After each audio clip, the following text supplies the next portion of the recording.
Hello అండి, ఈరోజు recipe వచ్చేసి restaurant style chicken gravy curry ఎలా వండానో చూసేయండి.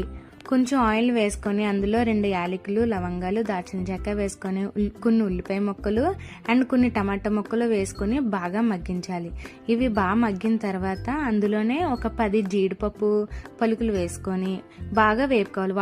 వాటితో పాటే వాటిని కూడా బాగా ఆయిల్ పైకి తేరేంత వరకు వేపుకొని బాగా చల్లారిపోయిన తర్వాత మిక్సీ పట్టేసుకోవాలి. కొంచెం గ్రేవీ టైప్లో అనమాట. కొంచెం వాటర్ అంతా మరీ గ్రేవీ పలుచుకుంటకూడదు, కొంచెం చిక్కగా ఉండేటట్టే మిక్సీ పట్టుకోండి. రెస్టారెంట్ స్టైల్లో ప్రిపేర్ చేస్తున్నాం కాబట్టి గ్రేవీ ఇలానే ఉండాలి. సో ఇందులో ఏం తక్కువ చేయకండి. అసలు యాస్టీజ్ నేను వీడియోలో ఎలా చూపించానో అలాగే ప్రిపేర్ చేయండి. అండ్ ఆయిల్ పెట్టుకొని అందులో 1 స్పూన్ జీలకర్ర వేసి 2 పచ్చిమిరకాయలు వేసుకోండి. ఒకవేళ మీకు ఇంకా కారం కావాలి అనుకుంటే కనుక మీకు నచ్చినన్ని పచ్చిమిరకాయలు వేసుకోండి. అలానే కొద్దిగా చిటికెడు పసుపు అండ్ అల్లం వెల్లుల్లి పేస్ట్ వేసుకున్నాను. బాగా పచ్చివాసన పోయేదాకా బాగా వేపుకోవాలి. మీకు కావాలంటే కరివేపాకు కూడా వేసుకోండి, నేను వేయలేదు. సో అండ్ బాగా కడిగి పెట్టుకున్న చికెన్ అయితే వేసేసుకొని ముక్కలు అయితే కనుక అస్సలు వాటర్ మొత్తం ఎగిరిపోయి ఆయిల్ తేరేంత వరకు కూడా చికెన్ బాగా వేపేసుకోవాలి. అందులోనే మూత పెట్టన్నా వేపుకోవచ్చు, మూత తీసన్నా వేపుకోవచ్చు. అండ్ మనం మిక్సీ పట్టుకున్న పేస్ట్ అంతా వేసేసుకొని ఇందులోనే 1 స్పూన్ కారం, ఇంకా ధనియాల పొడి, ఇంకా గరం మసాలా పొడి అండ్ ఇంకా సాల్ట్ ఇవి మాత్రం వేసుకోండి.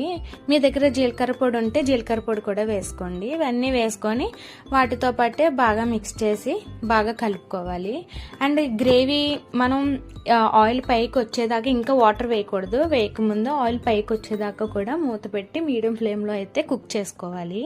అండ్ కుక్ చేసుకున్న తర్వాత ఒకసారి ఆయిల్ పైకి తేరిన తర్వాత మళ్ళీ మనం కొంచెం వాటర్, మరీ ఎక్కువ వాటర్ వేయకూడదండి. ఒక 1/2 గ్లాస్ వాటర్, అంటే చికెన్ ఆల్రెడీ మనం వేపిన దానికి గ్రేవీలో ఉడికించిన దానికి చికెన్ ఆల్మోస్ట్ కుక్ అయిపోయి ఉంటుంది.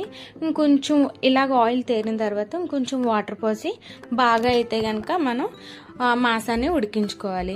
చికెన్ అయితే బాగా ఉడికిపోద్ది. అండ్ టేస్ట్ మట్టుకు వస్తే మాత్రం సూపర్ ఉంటుంది. ఇది మా హస్బెండ్ ఫేవరెట్ రెసిపీ. ఇది చాలా ఇష్టం తనకి. సో నేను ఆల్మోస్ట్ ఇది ప్రాసెస్ పెద్దదే అయినా టేస్ట్ మాత్రం చాలా బాగుంటుంది. అండ్ లాస్ట్లోని చికెన్ మసాలా పౌడర్ వేసుకున్నాను. సో మీకు నచ్చితే వేసుకోండి, ఇష్టం లేకపోతే వద్దు. అండ్ ఇంకా అలా ఆయిల్ పైకి తేరాక 1 స్పూన్ గీ అయితే వేసుకోండి. అలానే పైన కొంచెం కరివేపాకు, కొంచెం కొత్తిమీర కూడా వేసుకోండి. టేస్ట్ అయితే చాలా బాగుంటుంది. కర్రీ అయితే రెగ్యులర్గా వండుకునే చికెన్ కన్నా ఇలా ఒకసారి ట్రై చేసి ఎలా ఉందో కామెంట్ చేయండి. అండ్ అలానే సబ్స్క్రైబ్ చేసుకోండి నా ఛానల్ని. And thank you so much for your supporting.